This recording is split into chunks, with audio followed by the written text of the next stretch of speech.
What does it mean when stone remembers more than people do? On a wind-scoured hill in southeastern Turkey, before cities had walls or names, human hands began lifting limestone out of the earth.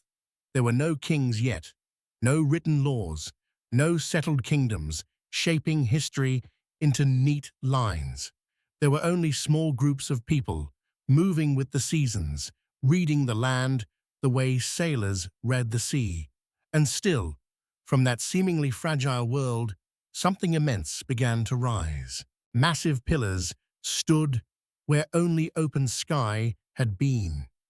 Animals emerged in carved relief from pale stone.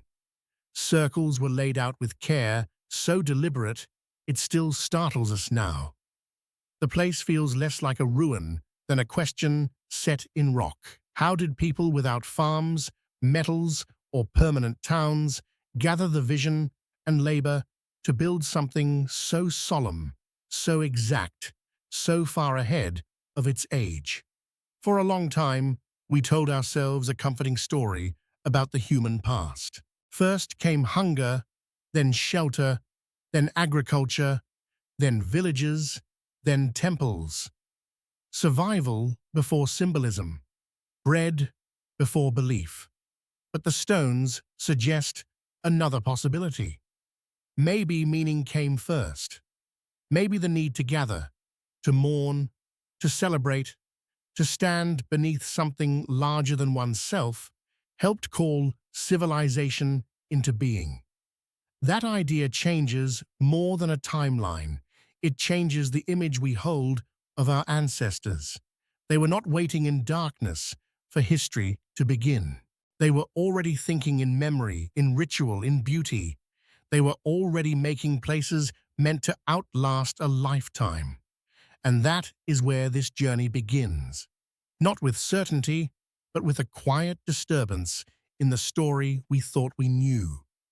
Across deserts, mountains, caves, and drowned coastlines, ancient structures remain like unopened letters from another age. Some may yield to reason. Some may remain unresolved. But all of them ask the same haunting question: how much of the human story has been buried, not lost, but simply forgotten? What if the first great monuments were built not by kings, but by people who still followed wild herds across open land? At dawn, the hill of Gobekli Tepe does not announce itself with grandeur. It rises gently from the landscape, almost modestly, as if the earth were keeping a secret in plain sight. Then the ground opens, and the silence changes. Beneath the dust stand vast T-shaped pillars, some towering above a person, arranged in circles with a precision that feels ceremonial rather than practical. Foxes, snakes, birds, and boars move across the stone in carved lines, as if the builders wanted the living world to remain present even in ritual. For archaeologists, the shock was not only the scale, it was the date. This sanctuary appears to have been raised more than 11,000 years ago, before the rise of fully developed farming societies in the region. That single fact unsettled one of the most familiar assumptions in history, that complex belief systems emerged only after stable agricultural life made them possible. Here, the order may have been reversed. Gathering may have led to settlement. Reverence may have helped create routine. Ceremony may have called people together often enough that a new form of life slowly took root around it. No one knows exactly what happened on this hill. There are no inscriptions to tell us who spoke here, who grieved here, who watched the stars and gave names to seasons. Perhaps it was a sacred meeting ground. Perhaps it was a place of remembrance, or initiation, or shared fear in the face of a world still ruled by uncertainty. The truth is incomplete, and that incompleteness matters. It reminds us that the past is not a solved puzzle. It is a conversation between evidence and imagination, discipline and humility. Yet one message feels clear. Human beings did not become profound only after they became comfortable. Even in precarious lives, they reached for meaning larger than survival. And maybe that is the deeper foundation beneath every civilization since. Not the wall, or the road, or the field, but the moment people gathered around mystery and decided it was worth building for. How does a city disappear so completely that, for centuries, the jungle seems more believable than the people who once lived beneath it? In the lowland forests of Cambodia, dawn arrives in layers. Mist drifts through the trees, birdsong echoes over dark water, and then, almost impossibly, stone begins to appear. A tower here, a corridor there, a carved face emerging from roots and shadow. Angkor does not reveal itself all at once. It returns slowly, like memory recovering after a long silence. What astonishes us is not only the beauty of its temples, but the scale of the world that surrounded them. Angkor was not a lonely sacred site in the wilderness. It was the center of a vast urban landscape, engineered with canals, reservoirs, roads, and ritual spaces woven into the rhythms of water and season. Its builders understood how to shape monsoon flow, store abundance, and bind power to cosmology. In stone and earth, they joined practical intelligence with spiritual ambition. The city was both infrastructure and imagination, and yet even systems this grand are fragile in ways they cannot always see. Climate shifts, political strain, ecological pressure, and the heavy complexity of maintaining a vast hydraulic network may all have played their part in Angkor's transformation. Collapse, in this sense, may not have been a single, dramatic ending. It may have been gradual, uneven, human, a change in balance, a series of adaptations that became, over time, a departure. That matters, because we often look at ruins and search for one decisive cause, one final mistake. But human societies rarely vanish like a candle blown out. More often they thin, relocate, fracture, and become something else. The people of Angkor did not simply disappear into myth. Their descendants carried language, ritual, memory, and skill forward, even as the monumental heart of their civilization changed shape. So the stones stand now beneath the trees not as proof of failure, but as evidence of scale, brilliance, and vulnerability sharing the same ground. And perhaps that is the lesson hidden in the roots. Greatness is never the end of uncertainty. The more we build, the more we are asked to remember that endurance is not the same thing as permanence. What kind of people carve an entire world into the side of a mountain, then leave behind almost no explanation for why? In the Jordanian desert, the city of Petra arrives like a mirage made solid.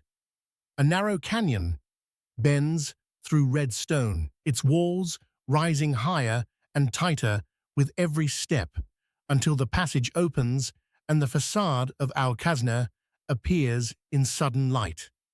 It does not seem built so much as revealed, as if the mountain had been persuaded to remember a palace hidden inside itself. Columns, pediments, shadowed chambers, all of it cut directly into living rock with a patience that feels nearly impossible. But Petra was never just a spectacle. It was a crossroads. The Nabateans, who made their capital here, understood that power could travel with caravans as easily as with armies. They built wealth from movement, from incense routes and desert trade, from their rare ability to read harsh terrain not as obstacle, but as opportunity. Water, above all, became their quiet masterpiece. In a landscape defined by scarcity, they engineered channels, cisterns, and reservoirs that allowed life to gather where it seemed least likely to endure. That ingenuity gives Petra its deeper meaning. We tend to admire ancient places for their visible beauty, the facade, the monument, the surviving image. Yet what often sustains a civilization is hidden. The tunnel, the channel, the stored rain, the knowledge passed between generations about where to build and how to wait. Petra was both art and adaptation. Its grandeur rested on an intimacy with the desert that outsiders may never have fully understood. And still, like so many places that once seemed essential, it shifted beyond the center of history. Trade routes changed. Political influence moved elsewhere. Earthquakes damaged what stone alone could not protect. The city did not vanish overnight, but its meaning in the wider world grew fainter until ruins remained where a thriving capital once negotiated the traffic of continents. Standing before those carved facades now, it is hard not to feel two things at once: admiration for the human ability to create beauty in unforgiving places, and humility before how quickly importance can migrate.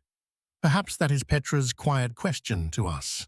When our own world changes course, what part of what we build will still speak, and what part will simply wait in silence for someone else to understand it?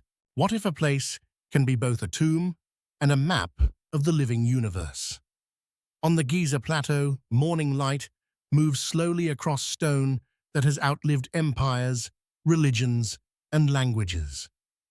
The pyramids do not rise like ordinary buildings. They stand with a stillness so complete that they seem less constructed than anchored, as if some idea too large for speech had taken geometric form.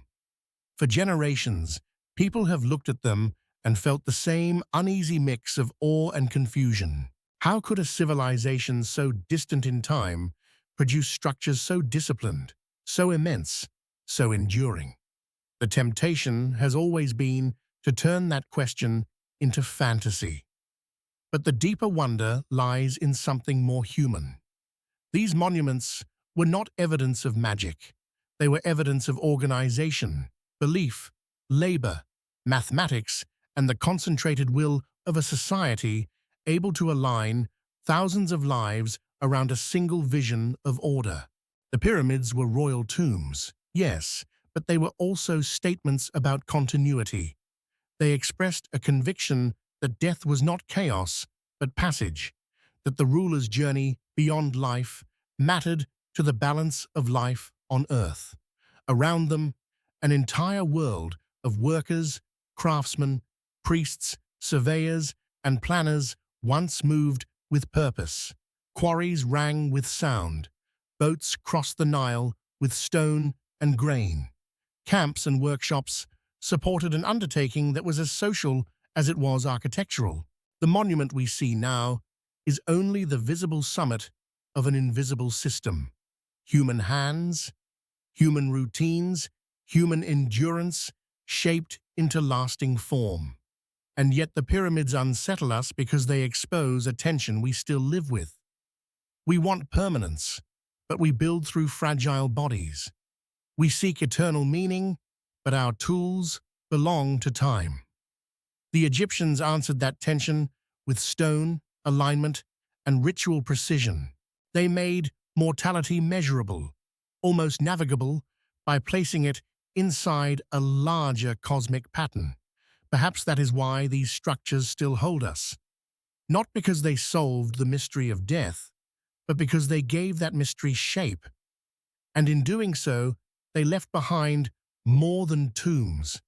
They left a record of one of humanity's oldest hopes, that even as life passes, something in us can still be arranged toward the stars. What if the oldest observatories were not towers with lenses, but circles of stone open to wind, weather, and the patient motion of the sky? On the Salisbury Plain, Stonehenge rises from the grass with a kind of restrained authority. It is not the tallest monument, nor the most ornate, yet its presence is unmistakable. The stones seem to hold a conversation with the horizon itself, standing in careful relation to sunrise and sunset, season and shadow. Even before we understand it, we feel that it was placed here to mark more than space. For centuries, people have argued over what Stonehenge was for: a burial ground, a ritual center, a place of healing, a calendar in stone. Perhaps it was some combination of these, changing meaning across generations as different communities return to it. That uncertainty is not a weakness in the story. It is part of the monument's power. Stonehenge reminds us that ancient places were not always built for single, tidy purposes. Human beings gather their dead, measure time, seek the sacred, and create belonging often in the same act. What seems clear is that this site required coordination across distance and time. Some of its stones came from far away, which means people transported extraordinary weight, not because they had to survive the next day, but because they believed the effort mattered. That belief, more than the stones themselves, is the true structure here. It linked labor to meaning, landscape to memory, astronomy to ritual. It turned open land into a place where the heavens could be read and human life set in relation to something recurring and immense. And maybe that is what still draws us to circles like this. They embody a very old desire to live not randomly but rhythmically, to know when the light will return, to stand with others and witness the same horizon change. In a life full of uncertainty, the sky offered pattern. Stone gave that pattern a home. So Stonehenge endures not merely as an archaeological puzzle, but as a record of attention. Someone watched the sun, counted the seasons, and decided that this movement deserved memory. The question it leaves with us is quietly profound. In our own age of clocks and data, have we gained precision at the cost of wonder? Or are we still, in our own ways, building circles around the things we cannot afford to forget? What if a city in the clouds was never truly lost, only waiting for the world to learn how to see it again? High in the Andes, where ridgelines cut through mist and the air feels thin enough to sharpen every sound, Machu Picchu rests between mountain and sky. It does not dominate the landscape so much as collaborate with it. Terraces follow the slope like careful handwriting. Stone walls meet each other without mortar, fitted so precisely they seem less assembled than grown. In the shifting light, the city appears both sheltered and exposed, intimate and immense. For many, Machu Picchu has become a symbol of mystery, a shorthand for vanished greatness. But its real power may lie in how intelligently it belonged to its environment. The Inca did not impose geometry against the mountain. They worked with contour, rainfall, drainage, and seismic risk. Their architecture answered the land with respect as much as ambition. What survives here is not only a ceremonial or royal site, but a philosophy of construction rooted in observation, restraint, and adaptation. Much about the place remains debated. Was it a royal estate, a sacred retreat, an administrative center, or something that changed over time? The absence of full certainty has often invited projection. Yet uncertainty can also be honest. It asks us to resist the temptation to force the past into a single modern category. Human places are often layered. They serve power, devotion, labor, and imagination all at once. What lingers most is the sense of relationship.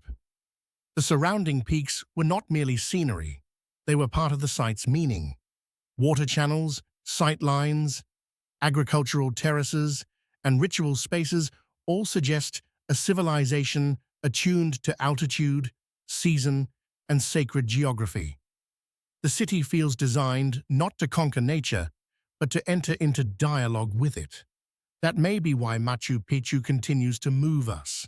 In an age obsessed with scale and speed, it offers another model of achievement. One measured not only by what humans can build, but by how carefully they listen while building it. And perhaps that is the question hidden in the mountain air.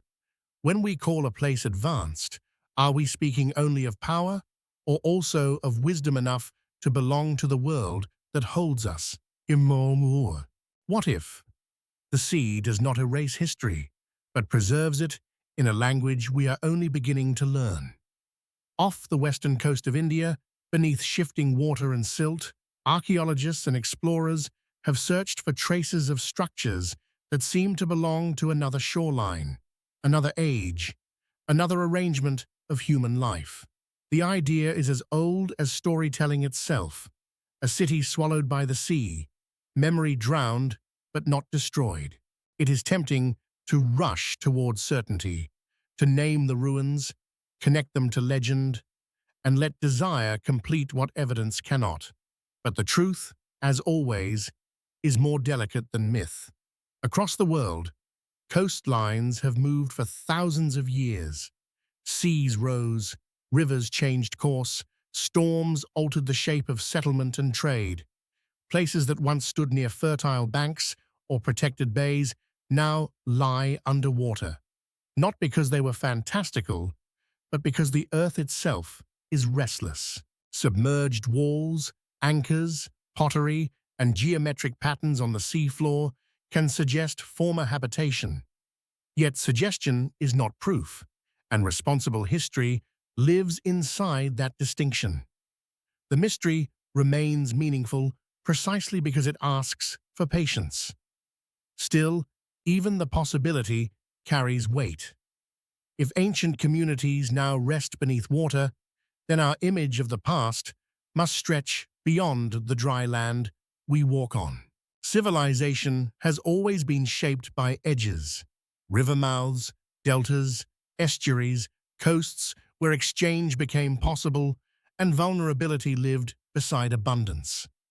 Water gave food, movement, and connection. It also carried risk. To build near it was to trust a future no one could control. That tension makes submerged ruins feel strangely familiar. We, too, build at the mercy of shifting climates and unstable boundaries, often believing our maps to be more permanent than they are. The sea humbles that confidence. It reminds us that memory is geographical as well as human. Landscapes remember change long after names disappear. So whether these underwater traces belong to one legendary city or to many forgotten coastal lives, they ask the same quiet question. How much of history is missing not because it never happened, but because the places where it happened now lie beyond easy reach? And if the ocean keeps part of our story, perhaps the task is not to conquer that silence, but to listen to it more carefully. What if some ancient walls were built not to impress the eye, but to challenge the limits of what hands, patience, and memory could do together? In the highlands of Peru, the stones of Sacsayhuaman do not sit beside one another so much as lock into a strange and powerful intimacy. Blocks of staggering size, shaped into irregular angles, meet with such precision that even now it is difficult to slide a blade between them. There is no easy symmetry to comfort us here. The wall moves like a mountain translated into architecture, jagged and deliberate, massive, yet strangely fluid. It feels less like construction than negotiation between human intention and raw earth. For centuries, observers have looked at these stones and responded with disbelief. How were they quarried, moved, lifted, and fitted so exactly without modern machinery? The question has often tempted people away from history and toward fantasy, as if admiration could only survive by abandoning human explanation. But the more serious wonder lies elsewhere.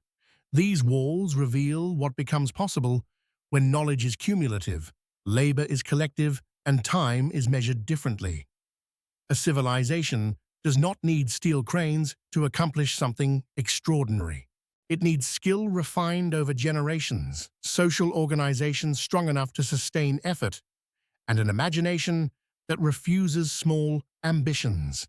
The Inca and the cultures before them understood stone not only as material but as partner. They built in seismic landscapes where rigidity can become weakness. The fitted irregularity of these walls may have helped them endure motion that would shatter more brittle forms. What appears mysterious may, in part, be deeply practical. Beauty born from adaptation, monument shaped by survival. That possibility matters. We often divide the past into two categories, the useful and the beautiful, as if ancient builders chose one or the other. But places like this resist that split. Their endurance is their elegance. Their intelligence is inseparable from their form. The wall is impressive because it works, and it works because someone understood the world closely enough to build with its pressures rather than against them. Standing before such stone, we confront a humbling truth. Not every lost method was magical. Some were simply patient, disciplined, and communal in ways we no longer easily recognize. And perhaps that is the deeper mystery, not how ancient people moved mountains, but what kinds of societies are able to ask so much of themselves and still leave behind something that feels almost alive. What if the most enduring mysteries are not the ones hidden in darkness, but the ones standing openly in sunlight, still refusing to be fully explained? On a plateau in Lebanon stand the stones of Baalbek, and they seem to belong to two different scales of reality at once. Columns rise with Roman confidence, elegant and towering, the remains of temples built to project power across an empire. But below and around them lie foundation stones so immense that the mind hesitates before the eye accepts what it sees. Blocks weighing hundreds of tons sit in place with a composure that makes human effort feel almost abstract. They do not look strained, they look settled, as if gravity itself had agreed to cooperate. The temptation, when faced with such magnitude, is to treat ancient builders as either primitive or impossible. Both responses miss the truth. Monumental architecture often emerges from the same human impulses we recognize today: devotion, prestige, competition, technical experimentation, and the desire to anchor meaning in the physical world. Baalbek was not simply built to function, it was built to overwhelm, to locate the divine and the imperial in stone so large that ordinary life would feel small beneath it. Yet the unanswered questions remain important. How exactly were certain blocks cut, transported, and positioned? Which phases of construction belonged to which culture? And how much knowledge was inherited, adapted, or repurposed across centuries? Ancient sites are rarely single moments frozen in time. More often, they are accumulations. One civilization builds, another repairs, another expands, another gives the place a new name and new meaning. The result is not confusion, but layering. History composes itself through reuse. That layered quality gives Baalbek its strange emotional power. It is not only a relic of engineering, it is a record of continuity and revision, of human beings arriving in a place already heavy with significance and deciding not to erase it, but to build further into its silence. Each generation leaves both evidence and questions for the next. And perhaps that is why these stones still matter. They remind us that mastery does not eliminate mystery. In fact, the greatest achievements often create new forms of uncertainty. We stand before them, measuring weight and distance, and still end up confronting something larger. The unsettling possibility that the past was not simpler than the present, only differently brilliant.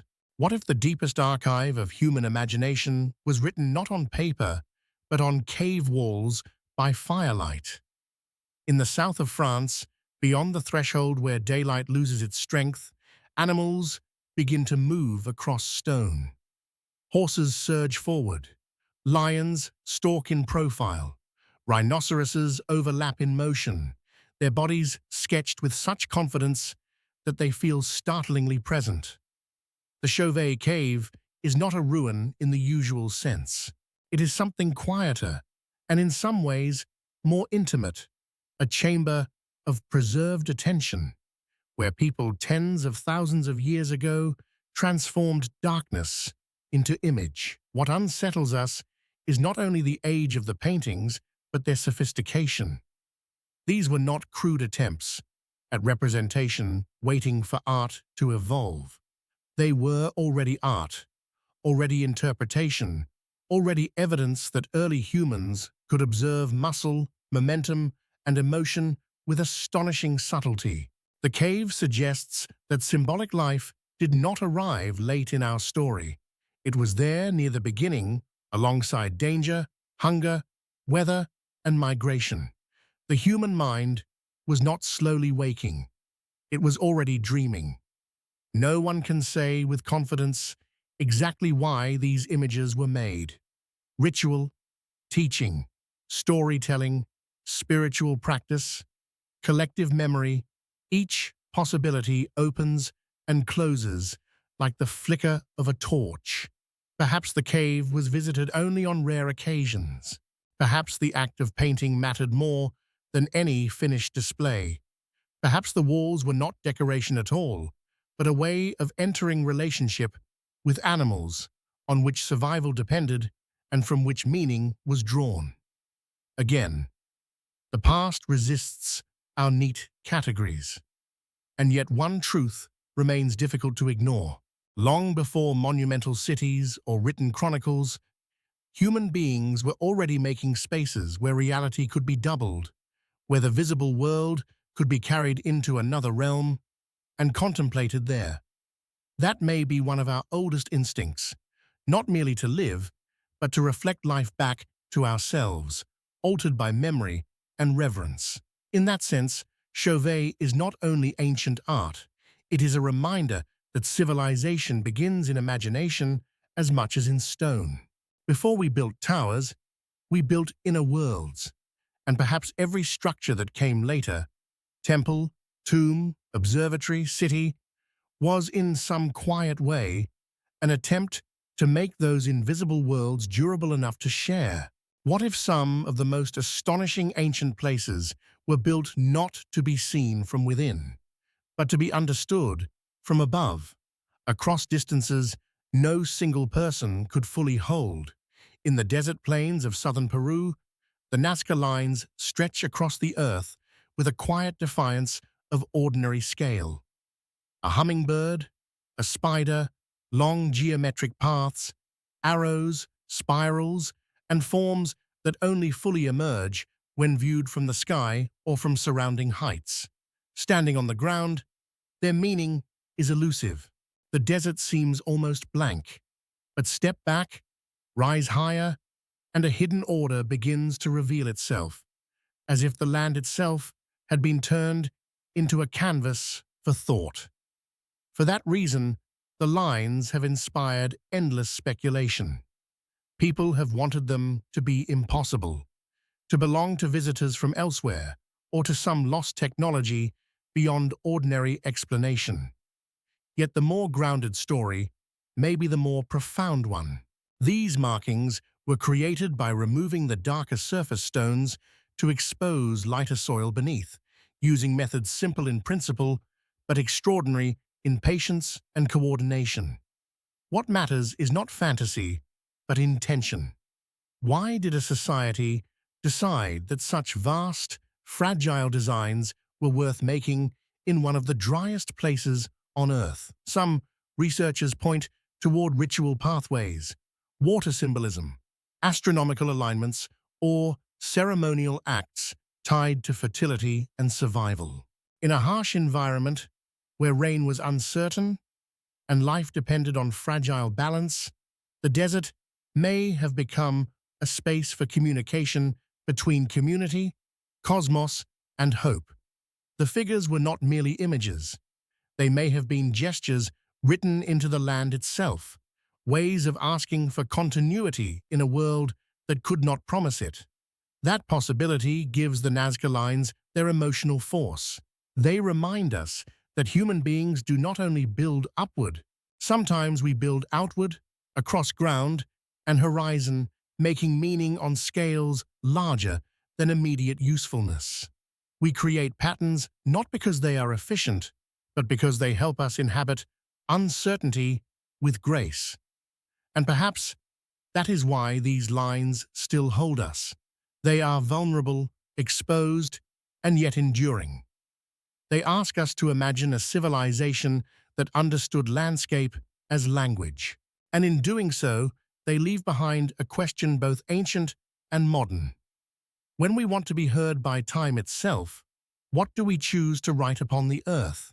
What if the strangest ancient structures are not evidence that history is broken, but evidence that our definition of possibility has always been too small?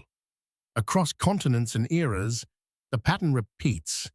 A hilltop sanctuary older than expected, a desert city carved into stone, a mountain citadel fitted to the contours of cloud and cliff, walls too precise, temples too massive, paintings too alive, designs too large to fully grasp from the ground.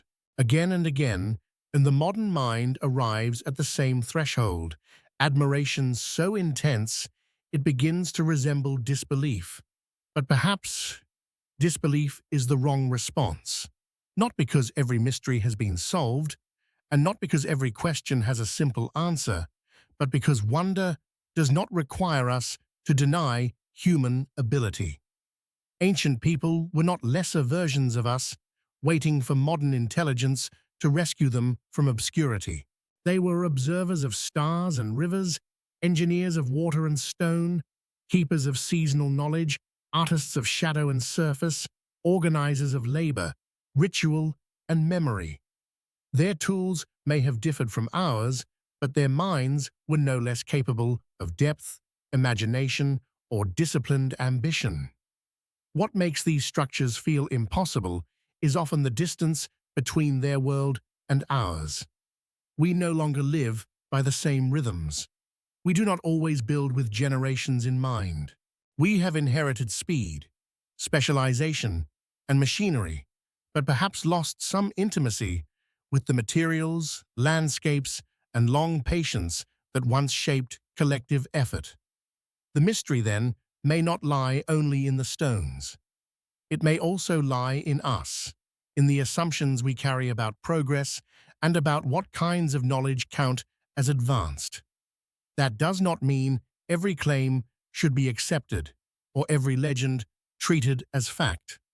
To honor the past is not to romanticize it. It is to approach it with both rigor and humility, allowing evidence to speak while admitting how much has vanished. Between certainty and fantasy, there is another space, quieter and more honest, curiosity. And maybe that is the chapter these ancient places now invite us into. Not a hunt for sensational answers, but a deeper reckoning with human potential. If our ancestors could leave behind works that still expand the limits of our imagination, then the real question is no longer how they did it alone. The question is what kind of future we might build if we remembered that we, too, are capable of making meaning on a scale that outlives us. So what do these ancient structures finally leave us with? After the theories quiet down and the last light fades across stone. Not certainty. Not a single grand solution that gathers every monument, ruin, carving, and buried foundation into one neat conclusion. What they leave us with is something more demanding and, in the end, more valuable, a different understanding of what it has meant to be human across time. These places remind us that history is not a ladder of simple progress, rising cleanly from ignorance to knowledge. It is a landscape of brilliance, loss, reinvention, and memory, filled with people who solved problems we no longer face and asked questions we are still trying to answer. At Göbekli Tepe, we saw that meaning may have helped create society. At Angkor and Petra, that beauty and adaptation can flourish together, yet remain vulnerable to shifting worlds. At Giza and Stonehenge, we found societies aligning labor with cosmos, mortality with pattern. In the Andes, in the deserts of Peru, in submerged coastlines and painted caves, we encountered the same persistent truth. Human beings have always wanted more than survival. We have wanted connection to the land, to the dead, to the sky, to one another, and to some order larger than the brief span of a single life. That longing is the real architecture beneath every stone.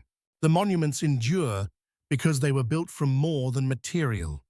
They were built from shared belief, disciplined effort, and the refusal to let experience vanish without a trace. Even where we do not fully understand the method or meaning, we recognize the impulse. It is still with us. We still gather. We still build.